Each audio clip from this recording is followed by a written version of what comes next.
तो चलिए, आप सबका स्वागत है। और इस सुहानी सुबह खास करके मुझे ये उम्मीद होगी कि आप लोग सुरक्षित और स्वस्थ होंगे। तो जैसा कि हम लोग पढ़ रहे थे प्रेमचंद के फटे जूते, तो मैं आपको बता दूं आज के समाज की क्या परिस्थिति है। ये आप लोगों से अनभिज्ञ नहीं है। आप सब समझते हैं और जानते हैं कि किस तरह से आज का जो ये दौर है, समाज है, जो लोग हैं, वो बस दिखावे के पीछे भागते चले जा रहे हैं, भागते चले जा रहे हैं। और जिसकी वजह से वो अपनी जो पहचान है, वैयक्तिक पहचान है, उसे पीछे छोड़ते चले जा रहे हैं। उन्हें अपने वास्तविक जो भी उनका अस्तित्व है, उसको कहीं ना कहीं उसको नुकसान पहुंचाते जा रहे हैं। तो आखिर हम क्या करें जो इससे हम बच सकें? तो उसको करने के लिए हमें इस पाठ को अच्छे से समझना होगा और समझकर उसे अपने जीवन में लाना, उतारना पड़ेगा। व्यवहारिक रूप में इसे प्रयोग करना पड़ेगा, तभी हम जीवन में आगे बढ़ पाएंगे, अन्यथा हम पीछे रह जाएंगे। तो प्रेमचंद के फटे जूते में हमें यही कहा गया कि समाज में जो कुछ भी हो, लेकिन आज जो परिस्थितियां जिस तरह से व्याप्त हैं, उन परिस्थितियों से कैसे उबरा जाए। ठीक है ना? यहाँ पर रचनाकार ने प्रेमचंद के फटे जूते रचना के माध्यम से हमें क्या किया है? हमें समाज की वास्तविकता से अवगत कराया है और कहा है कि किस तरह से लोग अपनी इज्जत गंवा कर भी, ठीक है ना, जिंदगी में आगे बढ़ने का प्रयास करते हैं। लोग चाटुकारिता करते हैं, लोग दिखावे का सहारा लेते हैं और समाज में वही दिखाना चाहते हैं जो वह वास्तव में नहीं है, और वही दिखना चाहते हैं जो वास्तव में नहीं है, और वो नहीं दिखाना चाहते जो वास्तव में है। और यही सबसे बड़ा सच है। तो चलिए हम सीधे पाठ पर आते हैं। पृष्ठ संख्या 62।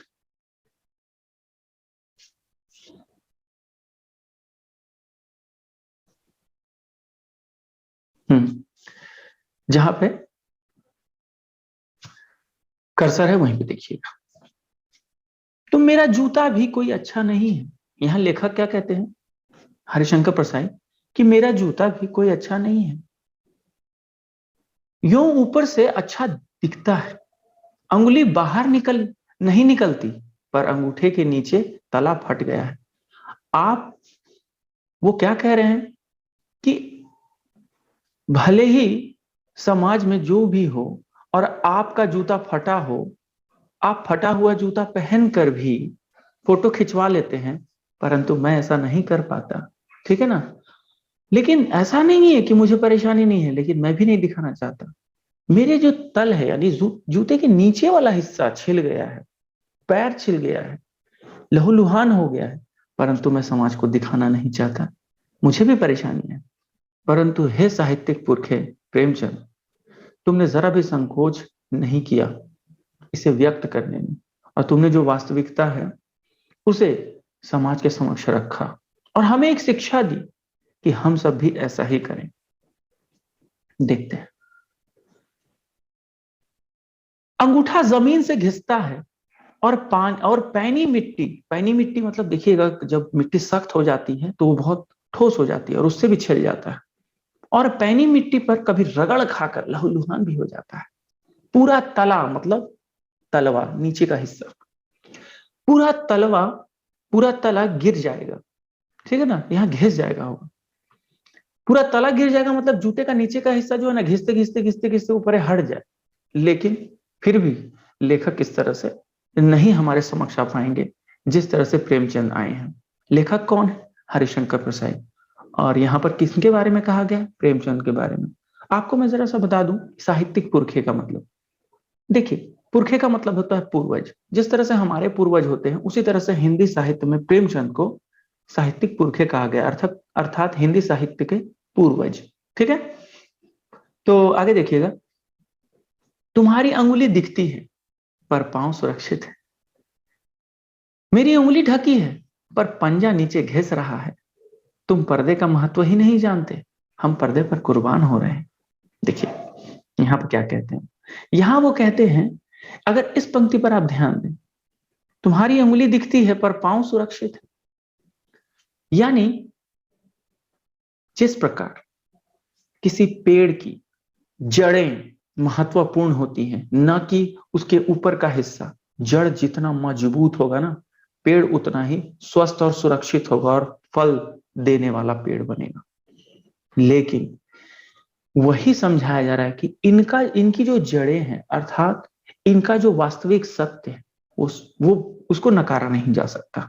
तो प्रेमचंद की इज्जत, चाहे वो गरीब हो, चाहे जिस भी परिस्थिति में थे, जैसे उस समय थी, आज भी उसी भांति उनकी इज्जत बनी हुई है और उस पर कोई आंच नहीं आ सकती। आई बात समझ में? तो कहने का तात्पर्य यह है कि भले ही लेखक ने फटे हुए जूते पहनकर फोटो खिंचवा लिया, अर्थात समाज के सामने अपनी सच्चाई को रखने में उन्होंने जरा भी संकोच नहीं किया, ठीक उसी प्रकार हमें भी संकोच नहीं करना चाहिए। ठीक है ना? यहाँ लेखक वही कह रहे हैं। तो लेखक कह रहे हैं कि मैं ऐसा नहीं कर पा रहा हूं और ना मुझसे हो पाएगा, लेकिन तुमने कैसे किया, मुझे इस बात का आश्चर्य है, इस बात पर आश्चर्य है, इस बात से मैं आश्चर्यचकित हूं। आई बात समझ में? तो वो कहते हैं कि आखिर तुम ऐसा कैसे कर लेते हो? क्योंकि हम लोग क्या है ना, दिखावा करते हैं। हम जो वास्तव में है वो दिखते नहीं है, और जो होते हैं वो दिखाना ही नहीं चाहते, है ना? लेकिन जो वास्तविकता है उससे हमेशा दूर रहते हैं, हम चाहे जो भी कर लें। तो वो कह रहे हैं कि मेरी उंगली ढकी है, यानी मेरी जड़ें ढकी हुई है। ठीक है ना? मेरी उंगली ढकी हुई, मैंने कहने का मतलब है वो उनके साथ जो भी परेशानियां हैं उनको उन्होंने छिपा कर रखा हुआ है। कहने का तात्पर्य यह है, किसने? हरिशंकर परसाई। पर पंजा नीचे घिस रहा है, लेकिन उनका पंजा जो है वो क्या हो रहा है? नीचे घिस रहा है। तुम पर्दे का महत्व ही नहीं समझ जानते, हम पर्दे पर कुर्बान हो रहे हैं, यानी हम तो छिपा रहे हैं और उस पर्दे को ज्यादा महत्व दे रहे हैं जो हमें छिपाने में मदद देता है। आई बात समझ में? तो देखिए आगे बढ़ते हैं। अच्छा, उससे पहले मैं आप लोगों से पूछ लूं कि आप लोगों को इस में कोई परेशानी हुई क्या? एक मिनट। आपको किसी को कोई प्रश्न पूछना है तो आप हाथ उठा सकते हैं यहाँ पर, अगर इसमें कुछ समझने में कोई परेशानी हो तो।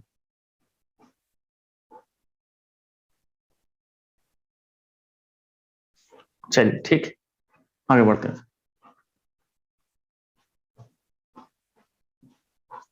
अब देखिए, तुम फटा जूता बड़ा ठाठ से पहने हो, यानी फटा हुआ जूता पहने हो, लेकिन फिर भी आत्मविश्वास है। मैं ऐसे नहीं पहन सकता। लेखक कह रहे हैं मैं नहीं कर सकता, यानी हमारा समाज ऐसा नहीं कर सकता। फोटो तो जिंदगी भर इस तरह नहीं खींचा हूं, चाहे कोई जीवनी बिना फोटो के ही छाप दे। मेरी अगर कोई जीवनी भी लिखना चाहे और कहे कि भाई फोटो दीजिए, फटा हुआ जूता पहन के खिंचवा लीजिए, तो मैं तो नहीं खिंचवाने वाला। भले ही बिना फोटो छापे मेरी जीवनी छाप दो, मुझे कोई परेशानी नहीं है। तुम्हारी यह व्यंग्य मुस्कान मेरे हौसले पस्त करते हैं, और जिस प्रकार तुम मुस्कुरा रहे हो, व्यंग भरी मुस्कान जो है समाज के समक्ष रख रहे हो, मेरे हौसले यानी मेरा जो आत्मविश्वास जो बना हुआ था, मैं जिस तरह का कार्य करके अपने आप को अच्छा समझता था, आज मुझे समझ में आ रहा है कि मैं गलत हूं। ऐसा नहीं हो सकता, और इसीलिए मेरा आत्मविश्वास डगमगाने लगा। क्या मतलब है इसका? आखिर क्यों हंस रहे हो? क्यों क्यों मुस्कुरा रहे हो? कौन सी मुस्कान है ये? किस पर आप मुस्कुरा रहे हैं? क्या होरी का गोदान हो गया? यानी यहां पर होरी का जो था गोदान हुआ था। ये उपन्यास है गोदान। गोदान में होरी जो है एक क्या है? मुख्य पात्र है। ठीक है, यानी हीरो है। तो उसमें जो परेशानियां होती हैं उस परेशानी को दिखाया जा रहा है कि वो नहीं हो पा रहा था। तो क्या गोदान हो गया, उस पर मुस्कुरा रहे हो? ठीक है। गोदान का मतलब आप समझते होंगे, मृत्यु के पश्चात किया जाता है। क्या पूस की रात में नील गाय हल्कू का खेत चर गई? अब क्यों ऐसा बोल रहे हैं कि वो पूस की रात जो है यह कहानी है, और इसमें नील गाय जो है हल्कू का खेत चर जाती है, तो उसकी परेशानियों को जो उनके साथ भी परेशानियां होती है उस पर मुस्कुरा रहे हो? यानी समाज की कहीं ना कहीं कुछ परिस्थिति से इसको जोड़कर देखा गया है। अगला अगर देखें, क्या सुजान भगत का लड़का मर गया? यानी जो सुजान भगत था उसका कोई लड़का मर गया था। क्यों? क्योंकि डॉक्टर क्लब छोड़कर नहीं आ सकते। देखिए, यहां पर नील गाय जो खेत चर गई थी, ठीक है ना, वो ठंड की वजह से वो गया नहीं उसको भगाने के लिए, छोड़ दिया कि जा चर रहे, तो क्या मतलब है? ठीक है ना। और यहाँ सुजान भगत जो है, अच्छा, मैं आप लोगों से एक प्रश्न करना चाहूंगा, ठीक है ना, आप सब जरा उत्तर दें। मैं आप लोगों को अनम्यूट का ऑप्शन दे देता हूं। ध्यान से सुनिएगा। आप लोगों के समक्ष मैं एक परिस्थिति रखता हूं, आप उस परिस्थिति पर क्या करेंगे और उस पर मुझे उत्तर दीजिएगा अपना। मान लीजिए आपका कोई मित्र है, ठीक है, और एक मित्र यह कहता है कि भाई मेरी जो माँ है वो काफी बीमार है, क्या मेरे साथ चलोगे? ठीक है। और वहीं दूसरी और एक और मित्र आता है और वो कहता है क्या यार हमेशा इधर उधर पढ़ाई करते रहता है, घूमते रहता है, हम पढ़ाई करते रहता है, एकदम किताब में घुसे हुए रहते हो, चलो ना कहीं घूम के आते हैं, मजा आएगा, चलो। तो आप किसकी बात सुनेंगे और किसके साथ जाना पसंद करेंगे? दोनों ही आपके अच्छे मित्र हैं, तो आप कौन से मित्र? पहला मित्र। हाँ, कौन से मित्र? जिनकी माता जो बीमार है उनके साथ जाना पसंद यस करेंगे? सर। जिनकी माता बीमार। Yes sir. ओके, लेकिन यहां देखिए, यहां सुजान भगत जो थे उनका लड़का मरने वाला था, तो डॉक्टर के पास गए थे कि भाई डॉक्टर साहब चलिए ना मेरे बच्चे को बचा लीजिए। तो पता है उन्होंने क्या कहा? उनको क्लब में थे वो, और क्लब छोड़कर नहीं आ सकते, तो उन्होंने कहा नहीं नहीं मेरे पास अभी समय नहीं है। जिस वजह से सुजान भगत का लड़का जो है मृत्यु को प्राप्त हो गया। तो समाज में ऐसी परिस्थितियां हैं। मैं आपको अगर इसको और सरल ढंग से और समझाने का प्रयास करूं तो आप देखते होंगे आज के समय में लोग केवल लाभ देखते हैं। लोगों को बस यह मतलब है कि किस तरह से उन्हें लाभ मिले। यानी आज जो व्यक्ति खुद खर्चा करके किसी को खिला रहा है ना, तो वो उसके पास जाना ज्यादा पसंद करता है। ठीक है। यहां पर समाज में कैसी परिस्थितियां हैं आप समझ रहे हैं कि उसके लिए क्लब ज्यादा इंपॉर्टेंट था न कि किसी की जान, जबकि वो डॉक्टर साहब थे। तो ऐसी परिस्थिति में मुस्कुरा रहे हो क्या? प्रेमचंद से कह रहे हैं, ठीक है ना। फिर आगे कहते हैं नहीं, मुझे लगता है माधो औरत के कफन के चंदे की शराब पी गया। अजीब बात है। देखिए, माधव जो था एक व्यक्ति था और उसकी जो पत्नी थी वो मृत्यु को प्राप्त हो चुकी थी, तो उसके कफन के लिए पैसे चाहिए थे। उसके पास इतने इतने पैसे नहीं थे, तो वो क्या किया, गया चंदा इकट्ठा किया। और चंदा इकट्ठा करने के बाद उसने क्या सोचा कि मैं इसके कफन के लिए जो पैसा खरीद के जाऊंगा, अगर वो मर चुकी है अब उसमें देके क्या फायदा, तो क्यों ना शराब पी जाए। और वो शराब पी गया। तो क्या तुम ऐसी परिस्थिति पर मुस्कुरा रहे हो? वही मुस्कान मालूम होती है। आई बात समझ में? तो क्या ऐसी परिस्थिति में माधव को ऐसा करना चाहिए था? तो जिससे उसने किया, उस परिस्थिति पर आप मुस्कुरा रहे हैं क्या? मैं तुम्हारा जूता फिर देखता हूं, अचानक से फिर से मेरी नजर जाती है, कैसे फट गया यह? मेरी जनता के लेखक, हे मेरे जनता के लेखक, आखिर आपका जूता कैसे फटा? आप जूता फट गया है तो फटने का कारण ढूंढ रहे हैं और खुद ही जवाब देते हैं क्या बहुत चक्कर काटते रहे? आज के समाज में सरकारी व्यवस्था की क्या परिस्थिति है, ये आपसे छिपा हुआ नहीं है और ना आप इससे अनभिज्ञ हैं। किस तरह से बार बार बार बार हमें दफ्तर के चक्कर लगाने पड़ते हैं और उससे जो जूता घिस जाता है, कहीं ना कहीं उस ओर संकेत किया गया है। आगे कहते हैं क्या बनिए के तगादे से बचने के लिए मील दो मील का चक्कर लगाकर घर लौटते रहे, या जहां से तुम अपना राशन लाते हो वह व्यक्ति बार बार तगादा कर रहा था, अर्थात पैसे मांगने आ रहा था क्या, तो उससे बचने के लिए तुम चलते रहे, इसलिए तुम्हारा जूता फट गया है? चक्कर लगाने से जूता फटता नहीं है, घिस जाता है। कुम्भन दास का जूता भी फतेहपुर सीकरी जाने आने में घिस गया था। कुम्भन दास ने क्या कहा था, आवत जात पन्हैया घिस गए, बिसर गए हरिना। तत्कालीन राजा ने जब यह कहा था कुम्भन दास से कि आप आइए और हमारे दरबार में आकर कुछ कविता पेश करिए, ठीक है ना, तब उन्होंने क्या कहा कि भाई आने जाने में ही तो मेरा जूता घिस गया, और क्या मैं ईश्वर का अब नाम लूं, मैं तो थक चुका हूं। ठीक है। तो उससे बड़ा पछतावा, ठीक है, उससे बड़ा पछतावा हुआ, उसने कहा आवत जात पन्हैया घिस गई बिसर गयो हरि नाम। अरे मुझे इतनी परेशानी हुई कि मैं तो ईश्वर का नाम लेना ही भूल गया। ठीक है ना, और तुम मुझे कह रहे हो ईश्वर का नाम लो। पहले तो मेरी परेशानी आप दूर करें, इतने दूर से आप बुलाए हैं। ठीक है, आगे। तो देखिए, यहां तक किसी को कोई परेशानी है क्या? आप लोग अनम्यूट होकर पूछ सकते हैं। किसी को कोई परेशानी है तो यहाँ इतने में? No sir. और नो किसी को? सर। ठीक है, तो फिर आगे बढ़ते हैं। नो। आगे देखिए, जहां कर्सर है वहां देखिएगा।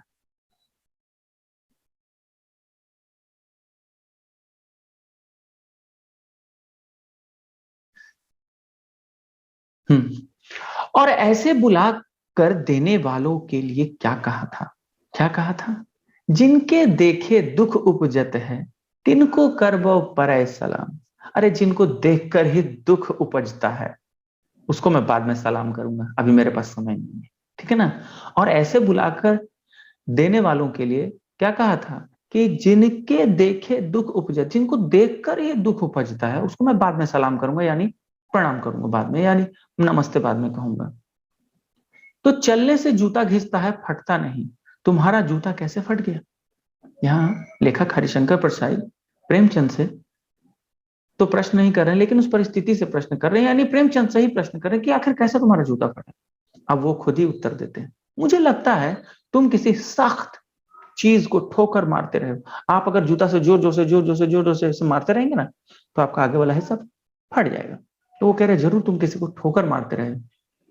कोई चीज जो परत पर परत सदियों से जम गई है, उसे शायद तुमने ठोकर मार मार कर अपना जूता फाड़ लिया। अब ये सदियों से कौन सी चीज जो थी वो जमी हुई थी? यहां भावार्थ समझिए। समाज के ऐसी समाज में व्याप्त ऐसी कई रूढ़ियां, ठीक है, सामाजिक कुरीतियां, कहीं ना कहीं इस इन सब चीजों को उन्होंने दूर किया था। तो उन सब चीजों को दूर करते हुए तुमने जो भी परेशानियां झेली, उस परेशानियों की ओर इशारा किया जा रहा है कि इस प्रकार, इस वजह से तुम्हारा जूता फट गया होगा। ठीक है ना। कोई टीला जो रास्ते पर खड़ा हो गया था, उस पर तुमने अपना जूता आजमाया। टीला मतलब क्या होता है? रुकावट। यानी तुमने जो समाज को बदलने का जो प्रण लिया था, एक प्रतिज्ञा की थी, तो उसमें जो कुछ भी तुम्हें तुम्हारे समक्ष परेशानियां आ रही होंगी, उस उन परेशानियों को दूर करने के लिए तुमने काफी मेहनत की, और कहीं ना कहीं उस मेहनत को करने की वजह से तुम्हारा जूता फट गया। आई बात समझ में? तुम उसे बचाकर उसके बगल से भी तो निकल सकते थे। हम क्या करते हैं, समाज में जो भी परेशानियां होती हैं, हम उससे बच जाते हैं और सोचते हैं कि चलो दूसरे रूट से निकल जाते हैं। यानी हम उन परेशानियों को लांघ जाते हैं। हम उस परेशानियों को दूर नहीं करते हैं, परेशानियों को लांघ जाते हैं। ठीक है। अब ऐसी बहुत सारी परेशानियां हैं। आप जरूर समझ रहे होंगे कि मैं क्या कहना चाहता हूं। आज रिश्वत की प्रवृत्ति आज भी है, लेकिन क्या हम इन परेशानियों को दूर करने का प्रयास करते हैं? हम सोचते छोड़ो ना यार, वो दे रहा है ना, मैं थोड़ी दे रहा हूं, मैं तो अच्छा हूं, मैं तो कभी नहीं देता। हम तो कभी नहीं देते रिश्वत, जो दे रहा है अपना समझे। यानी हम उससे बच के निकलना चाहते हैं, परंतु कभी ये नहीं सोचते कि ऐसी कौन सी बात है, ऐसी कौन सी मैं कदम को जो उठाऊं, ऐसा कौन सा कदम उठाऊं जिसकी वजह से ये दूर हो सकता है। ऐसा हम कभी नहीं सोचते। तो यहाँ कहीं ना कहीं तुम उससे बचकर उसके बगल से भी तो निकल सकते थे। समाज में बहुत सारी कुरीतियां थी, बहुत सारी ऐसी अड़चने थी, रुकावटें थी।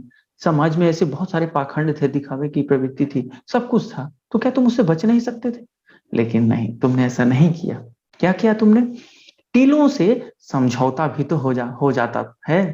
यानी तुम चाहते तो उन सारी चीजों परिस्थितियों से समझौता भी तो कर सकते थे, लेकिन तुमने ऐसा नहीं किया। सभी नदियां पहाड़ थोड़े ही फूटती हैं, कोई रास्ता बदलकर घूम कर भी तो चली जाती हैं। नदियां जब तेज बहाव में बहती हैं तो चट्टानों से टकरा कर वहां से अपने रास्ते बना लेती हैं, लेकिन बहुत सारी नदियां ऐसी भी तो होती हैं जो साइड से निकल जाती हैं। तो तुमने ऐसा क्यों नहीं किया? तुमने क्यों तोड़ा? अर्थात तुमने सामाजिक कुरीतियों को, समाज में व्याप्त पाखंडों को, दिखावे की प्रवृत्ति को, समाज में जो भी ऐसे अनाचार चीजें थी, उन्हें जो तुमने मिटाने के लिए पुरजोर कोशिश की, मेहनत की, तो तुम चाहते तो उससे बचकर भी निकल सकते थे, मगर तुमने ऐसा नहीं किया। तुम समझौता कर नहीं सके, या फिर तुमसे समझौता हो नहीं पाया, क्योंकि तुम अपने सिद्धांतों पर अडिग थे। हर एक इंसान का अपना सिद्धांत होता है, ठीक है ना, अपने कुछ उसूल होते हैं। तुम उससे पीछे नहीं हटे। क्या तुम्हारी भी वही कमजोरी थी? कौन सी? जो होरी को ले डूबी। होरी भी यही सोचा था कि मैं कभी भी नियम धर्म को नहीं छोड़ूंगा, और वो नियम धर्म का हमेशा पालन करता था। वही नेम धर्म वाली कमजोरी, ठीक है ना। नेम धर्म मतलब नियम धर्म, नेम धर्म उसकी भी जंजीर थी। मगर तुम जिस तरह मुस्कुरा रहे हो ना, उससे लगता है कि शायद नेम धर्म तुम्हारा बंधन नहीं था, तुम्हारी तुम्हारी मुक्ति थी। तुम नियम धर्म जो तुम्हारा था, ये क्या था? तुम्हारा कोई बंधन नहीं था। तुम इससे, तुम्हारे लिए ये मुक्ति का एक मार्ग बन गया आया। कैसे? तुमने सिद्धांतों को माना, उस पर अमल किया, और उसके बाद समाज में अपनी पैठ बनाई, अपनी परिस्थिति बनाई, अपनी इज्जत खुद कमाया, ठीक है ना। तो ऐसा बाकी लोग नहीं कर पाते आगे। तो यह कहीं ना कहीं तुम्हारे लिए मुक्ति बन गया। तुम्हारी यह पांव की अंगुली मुझे संकेत करती से लगती है। सोचिए, सब लोग उंगली से संकेत करते हैं, अपने हाथों की उंगली से, लेकिन यहां पर लेखक क्या कह रहे हैं? लगता है तुम पांव की उंगली से सबकी ओर संकेत करो, यानी सबको नीचा दिखाना चाह रहे हो। ये बताना चाहते हो कि किस तरह से हमारा हमारा समाज गिर चुका है, नीच सोच रखता है, ठीक है ना। यानी निकृष्ट कोटि की जो सोच रखी जाती है, जिसके द्वारा तुम्हारे ये पांव की उंगली मुझे संकेत करती सी लगती है। ऐसा लगता है कि तुम्हारा पांव, तुम्हारी पांव की उंगली किसी को संकेत कर रही है। किसे पता है? जिसे तुम घृणित समझते हो, जिससे तुम्हें घृणा है। किससे घृणा है? जो समाज में दिखावे की प्रवृत्ति को प्रेरित करते हैं, जो उसका साथ देते हैं, ठीक है ना, जो भ्रष्टाचार को बढ़ावा देते हैं, जो समाज की कुरीतियों को, पाखंडों को आगे बढ़ाने में या उसका साथ देते हैं। उसकी तरफ हाथ की नहीं, पांव की उंगली से इशारा करते हो। और ऐसे लोगों के प्रति तुम हाथ की उंगली से नहीं, पांव की उंगली से इशारा कर रहे हो, यानी उन्हें बेइज्जत करने का प्रयास कर रहे हो। तुम क्या उसकी तरफ इशारा कर रहे हो जिसे ठोकर मारते मारते तुमने जूता फाड़ लिया है? यानी उसकी ओर इशारा कर रहे हो। देखो, ऐसे लोगों को मैंने काफी सबक सिखाया है, जिसकी वजह से मेरा जूता फट गया।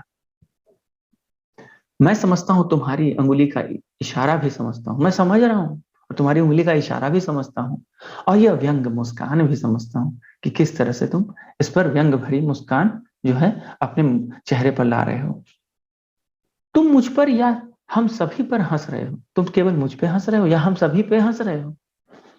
उन पर जो अंगुली छिपाए और तलवा घिसाए चल रहे हैं।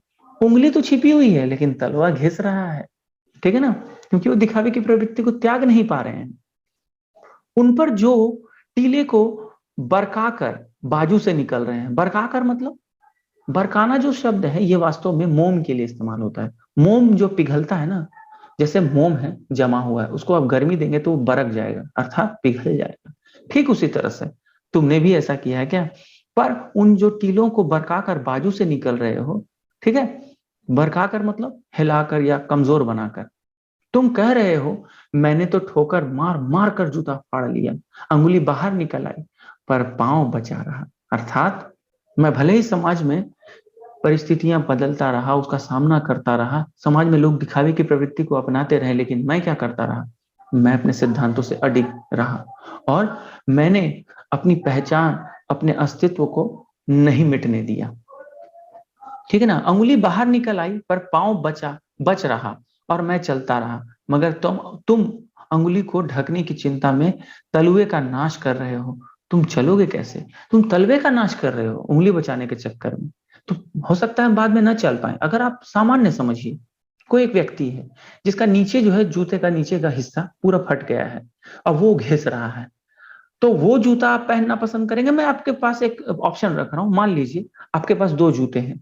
एक जूता वो है जिसके नीचे घिस गया है, आप उस जूते को पहनना पसंद करेंगे, या आपके पास एक और ऑप्शन है कि ऊपर थोड़ा सा फटा हुआ है लेकिन नीचे एकदम सही है, आप कौन सा जूता पहनिएगा? मैं आपके सामने बस यूं ही सामान्य तो फोटो खिंचाने के लिए नहीं, यूं ही आप किसको चुनेंगे? दोनों में से बेहतर कौन है? हालांकि दोनों ही आपके लिए सही नहीं है, शायद आप ये कहेंगे, लेकिन मैं कहूंगा कि आपको दोनों में से एक चुनना है, तो आप किसको चुनेंगे? बताइए तो जरा, बता सकते हैं आप किसको चुनेंगे? फटे हुए जूते, ऊपर से जो फटा हुआ है या नीचे से जो पूरी तरह से फट गया, उसको चुनेंगे? क्योंकि हम पैर बचाने के लिए जूता पहनते हैं, है ना। तो पैर तो नीचे से बचता है ना, ऊपर फटा भी रहेगा तो चलेगा। तो आप किसको चुनना पसंद करेंगे? बताइए, मैं सब लोगों से पूछ रहा हूं। बोलिए आप कौन सा जूता को चुनाव करें, कौन से जूते का चुनाव करेंगे? बोलिए।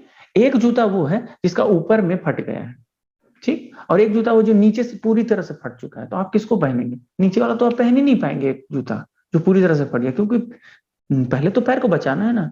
बाद में उंगली नहीं भी बचेगी तो चलेगा, थोड़ा बहुत फट जाता है तो आदमी पहन लेता है, लेकिन नीचे तो सही रहना चाहिए। क्या मैं सही कह रहा हूँ? हाँ या ना? बोलिए। Yes sir. आई बात समझ में? तो यहाँ पर जो है लेखक अपने तलवे को घिसने दे रहे हैं, लेकिन ऊपर यानी ऊपरी दिखावा है, अंदर तो परेशान है, पैर छिल जा रहा है, लहूलुहान हो जा रहा है, लेकिन दुनिया को नहीं दिखा रहे हैं। हालांकि उन्हें परेशानी है, कहीं ना कहीं उनके इज्जत में जो है वो अड़चन आ रही है, लेकिन यहाँ जो लेखक हैं वो बिल्कुल क्या है, आश्वस्त है। ठीक, आगे देखिए। मैं तलवे का नाश कर रहे क्या है, मगर तुम अंगुली को ढकने की चिंता में तलवे का नाश कर रहे हो, तुम चलोगे कैसे? अब बताओ, वो कह रहे हैं कि आप कैसे चलिएगा, बताइए। मैं समझता हूं, मैं तुम्हारे फटे जूते की बात समझता हूं, अंगुली का इशारा समझता हूं, तुम्हारी व्यंग मुस्कान समझता हूं। यहां तक किसी को कोई परेशानी है तो मैं आगे बढ़ूंगा। No sir. समझ में आ रहा है ना? No sir. ठीक, समझ में आ रहा है ना? Yes sir. Yes sir. Okay, तो चलिए हम आगे। ओह, खत्म हो गया। तो यहाँ समाज में जो फैल रही, खास करके जो व्याप्त दिखावे की प्रवृत्ति है, उसी की ओर इशारा किया गया है। आई बात समझ में? तो यही है हमारा पाठ। तो बताइए, अब आपको कहीं से भी कोई प्रश्न करना है, you all are free to ask related to this topic. Do you have any question, any query? बताइए, आपको कहीं से भी कोई प्रश्न करना है। ये पाठ मैंने समाप्त कर दिया। आपको मैं घूम फिर कर एक ही बात कहूंगा कि दिखावे की प्रवृत्ति से दूर रहना है हमें, ठीक है? हमें दिखावा नहीं करना, हम जो हो वही रहे भाई, क्या जरूरत है? कई लोग ऐसे होते हैं, देखिए मैं आपको एक सिंपल एग्जांपल देता हूँ। कई टीचर्स ऐसे होते हैं जो सच में दिल के बहुत अच्छे होते हैं, लेकिन सामने दिखाते हैं स्ट्रिक्ट, है ना? तो देखिए, कोई जरूरी नहीं है, सबका अलग अलग होता है। हम कभी कभी किसी इंसान को पहचान नहीं पाते कि वो सही है या गलत है, अच्छा है या बुरा है, अनुचित है अनुचित है, समाज के लिए बेहतर है या नहीं। तो आपको क्या लगता है? आपका कोई अगर प्रश्न है, आपको कहीं से कुछ पूछना है कुछ, तो आप पूछ सकते हैं, बोलिए। नहीं तो फिर मैं यहीं पे कक्षा समाप्त करूंगा। बताइए, आप सबसे पूछ रहा हूं। सब लोग अनम्यूट हो जाइए।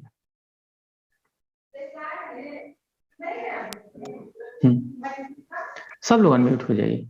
हाँ बोलिए, आपको कहा, आपको ये समझ में आ गया ना? घूम फिर कर हमें क्या करना है? Yes sir. इस पाठ से आपने, पीयूष आपने इस पाठ से क्या समझा? आपको क्या समझ में आया, क्या शिक्षा मिली? इस पाठ में बताया गया है कि लोग कुप्रथा, पाखंड, भ्रष्टाचार जैसे दिखावे की प्रवृत्ति को महत्व देते हैं, और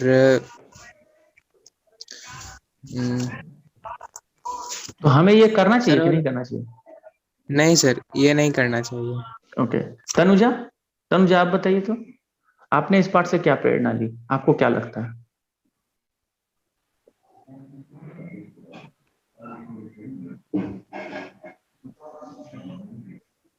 बोलिए, तनुजा आप बताइए, आपने क्या प्रेरणा ली है या आपको क्या शिक्षा मिलती है इस पाठ से? आपको क्या समझ में आया? सर हमें दिखावा नहीं करना चाहिए। ठीक है, किस प्रकार का दिखावा, बोलिए तो। वास्तव में यहाँ पे लेखक क्या कहना चाहते हैं? तो दिखावा नहीं करे तो हम करें क्या, बताइए? तो हमको क्या करना चाहिए, हमें क्या करना चाहिए, बताइए।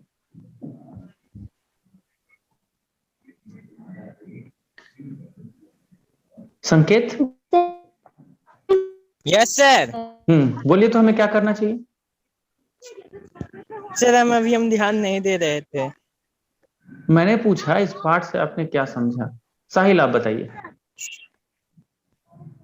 सर इस पाठ में जो है, इस पाठ के जो लेखक है हरिशंकर परसाई जी, उन्होंने जो दिखावे की प्रवृत्ति है उस पर एक व्यंग किया है।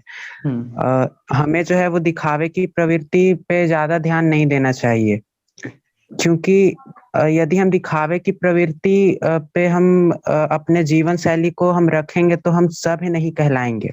मैं एक उदाहरण देना चाहता हूँ, जैसे लोग आजकल के जो लोग हैं वो लोगों के वेशभूषा देखकर उनका अनुमान लगा लेते हैं कि वह कैसा व्यक्ति है। लेकिन मुझे लगता है कि आज सम्मान और प्रतिष्ठा पाने के लिए लोग जो हैं वो दिखावे की प्रवृत्ति कर रहे हैं। उन्हें लगता है कि वे यदि दिखावा ना करेंगे तो लोग उन्हें सम्मान नहीं देंगे। परंतु मेरे विचार से लोगों को दिखावे की प्रवृत्ति नहीं रखनी चाहिए, क्योंकि लोगों को उनके सुंदरता से नहीं अपितु उनके सुंदर व्यवहार और अच्छे कर्म से परखना चाहिए। Very good, nice answer, very nice, बहुत बढ़िया। संस्कृति, आप कुछ कहना चाहती हैं? आप बताइए तो। Yes sir. बोलिए। सर, हमें आप दिखावा नहीं करना चाहिए, हमें साधारण व्यक्तित्व जी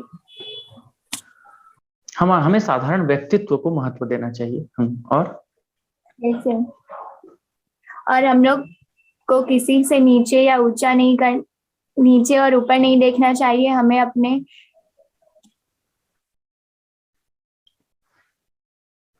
ठीक है, वेरी गुड, ठीक है, बहुत अच्छा। विनायक, आप बताइए। Yes sir. बोलिए। सर, हम जैसा अंदर से हैं वैसा हमें बाहर से भी दिखना चाहिए। ऐसा नहीं कि हम बाहर से दिखावा करें। Very good. और कुछ? नो। अच्छा, पल्लवी, आप? सर, हमें जैसे हैं वैसा ही रहना चाहिए। हमें कोई दिखावे की प्रवृत्ति का धारणा नहीं करना चाहिए। ओके। और कुछ? इस पाठ में कुरीतियां जैसी व्यवहारों एवं सभी दिखावे की प्रवृत्ति के बारे में बताया गया, जिसे हमें अपनाना नहीं चाहिए। Very good. उज्जवल, आप कुछ कहना चाहते हैं?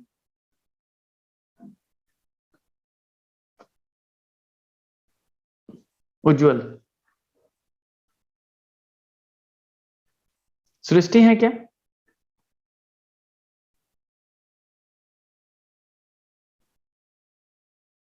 चलिए, ठीक है।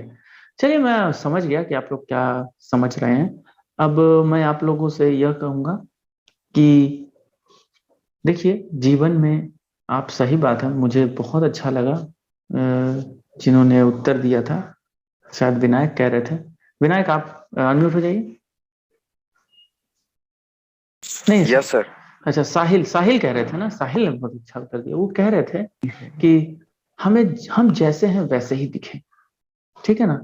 हमें हमेशा जो है ऊपरी दिखावे को नहीं है। एक कहावत है ना अंग्रेजी में, डोंट जज बुक बाय इट्स कवर। बस यही बात है जो आपको समझना चाहिए, ठीक है। तो आज के लिए इतना ही, हम यही समाप्त करते हैं। धन्यवाद।